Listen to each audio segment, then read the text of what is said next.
হচ্ছে যে 3000 টাকা আমাদের কিনাই পড়ছে কাস্টমার থেকে। এটা ডিসপ্লে আমরা নিয়েছি 120 দিরহাম। 120 দিরহাম হইলে তাহলে আমাদের মাত্র 30 দিরহাম লাভ হয়েছে। 30 দিরহাম মানে বাংলা টাকায় 1000 টাকার মতো লাভ হয়েছে এটা ফিটিং করে। তো এভাবে আমি সবসময় ভিডিও বানিয়ে থাকি ইউটিউব ফেসবুক থেকে। তো আপনারা যারা আমার চ্যানেলে এখনো নতুন, অবশ্যই অবশ্যই সাবস্ক্রাইব করে রাখবেন এবং নতুন নতুন ভিডিও পেতে আমার সঙ্গে থাকুন। আজকের ভিডিও এই পর্যন্ত। সবাইকে অনেক অনেক ধন্যবাদ।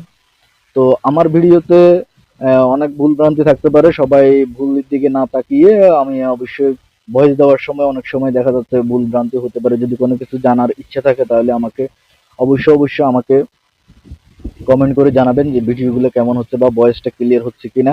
আর যদি কারো হেল্প লাগে তাহলে আমাকে বলতে পারবেন, আমি আপনাদেরকে হেল্প করার চেষ্টা করব।